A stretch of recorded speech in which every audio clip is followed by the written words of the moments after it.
Okay, so pag-usapan po natin itong pag-meeting ni Casimero at saka ni Chavit Singson, ano? Nung isang araw ko pa gusto magkomento dito pero ang tanong ano at pag-usapan natin dito ano ba ibig sabihin nito at ano bang pwede mangyari ngayon sa pagkatapos po ng meeting ni Chavit Singson at saka ni Casimero. Dito pag-usapan natin yung napansin ko at yung totoo lang at pwedeng maging issue dito sa meeting na ito, good and bad, and syempre sa dulo nito mapapaisip po kayo talaga. Ako po si Paul Salud ng Pauka Sports at pasensya na kayo, lately tahimik tayo.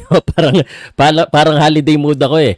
Anyway, pag-usapan na natin itong si Casimero at saka si Chavit Singson. Noong una pa man, narinig ko na itong balita na ito, pero syempre hirap basta-basta magbalita o maniwala. Pero ngayon may ebidensya na pwede na natin pag-usapan. Sa totoo lang, in-expect ko naman na mangyari ito dahil walang promoter nga si Cuadro Alas at itong move na ito ay nag-confirm na wala na talaga siya sa TBP at siya ay naghahanap ng bagong mga partners, no? At gusto ko sanang tanungin kayo muna, ano bang gusto niyo unahin ko? Good news or bad news? Anyway, real talk to at saka balancing opinion po. Kung hater ka ni Casimero, relax ka lang muna. Kung hater kita, at tayo marinig ang katotohanan, pwede ka na mag-comment ngayon. Pwede mo na akong i-bash. Okay, anyway, pakinggan nyo muna. Siguro, good muna tayo. Si Chavit Singson po ay isa sa pinaka-impluensya na tao dito sa Pilipinas. At kasama na rin yan sa mundo ng entertainment at syempre sports. Kung hindi nyo pa alam, si Chavit Singson ang isa sa tao na tumulong po kay Charlie Suarez upang marating ito ang number 1 status ngayon ay posible siyang sumunod na makalaban sa World Champion. Ito po si Charlie Suarez. Si Chavit ang nag-connect at siya po ay may capability na i-connect itong boksingero sa top rank. Kasi obvious naman, yun ang hanap ni Casimero kay Chavit Singson. At kung hindi nyo alam, si Bob Arum po ay kaibigan din ni Chavit Singson. Sinabi naman niya sa interview, no? So, si Chavit nga lang ang tanong, ano po ba siya sa boxing?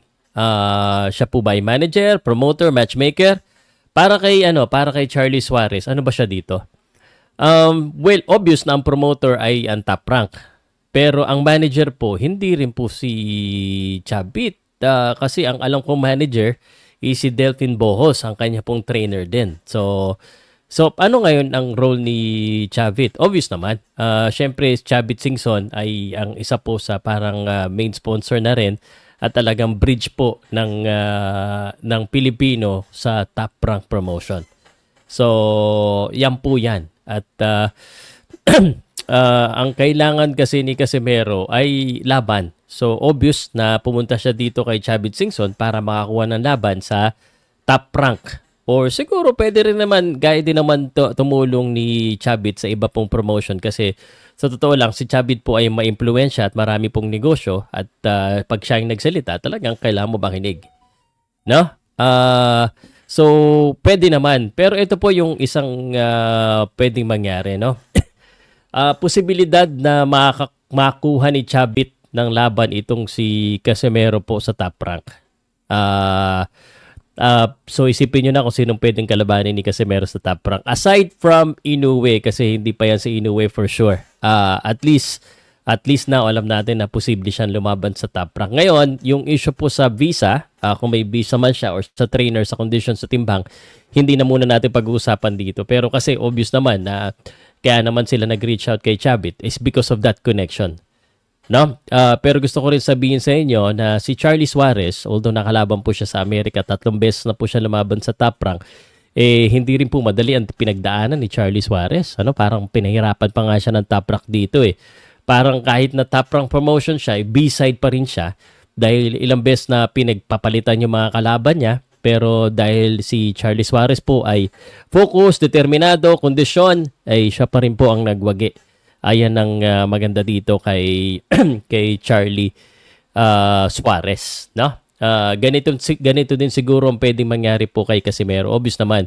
At again, bad ka lalapit sa isang tao na walang promotion, hindi nagmamanage ng boxer. Siyempre, para po tumulay at sigurado naman tayong tutulungan siya ni Chavit.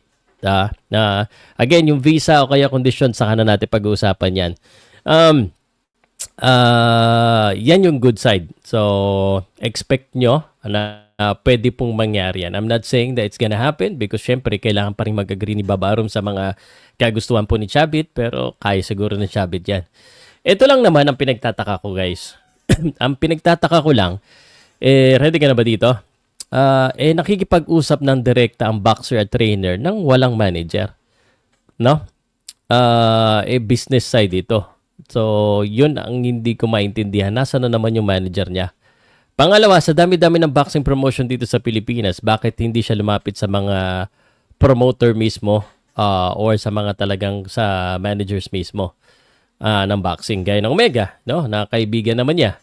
Siyempre, hindi ko mapipigilan mag-isip na baka, na magkaroon na naman siya ng issue sa manager niya kasi nakikipag-deal siya ng wala yung manager. So, yun lang naman ang naiisip ko bigla dito. Pero sa dulo, expect natin si Casimero na lumapit pa sa iba pa pong mga promotions. Baka hindi pa tapos ang meeting niya dahil yun naman talaga ang tama. Mahirap kasi pag nag-iintay ka lang ng laban or mag-iintay ka na hamunin ka at mahirap yung ganon.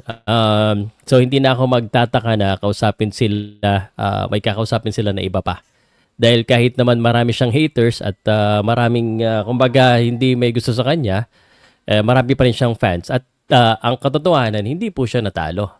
So, yan ang katotohanan. At I think ito yung mapapaisip kayo. Na sabi ng iba, bakit naman tutulungan ni Chabit? Wala sa kondisyon, wala sa ganito, wala ganang mayabang. Guys, pwede naman magbago yung boxer at saka pwede naman talaga siyang umayos pa. At isa pa, ito isipin nyo, kung si Charlie Suarez, 36 years old, kaya pa rin lumaban hanggang ngayon at tinulungan po ni Chabit Singson. Itong si Casimero, 35 lang to. So, meron pa rin kukuha. Tsaka syempre, ang ganda ng mga panalo niya, hindi pa rin siya natatalo. So, marami pa rin gusto siyang talunin sa mundo ng boxing. So, yun lang po.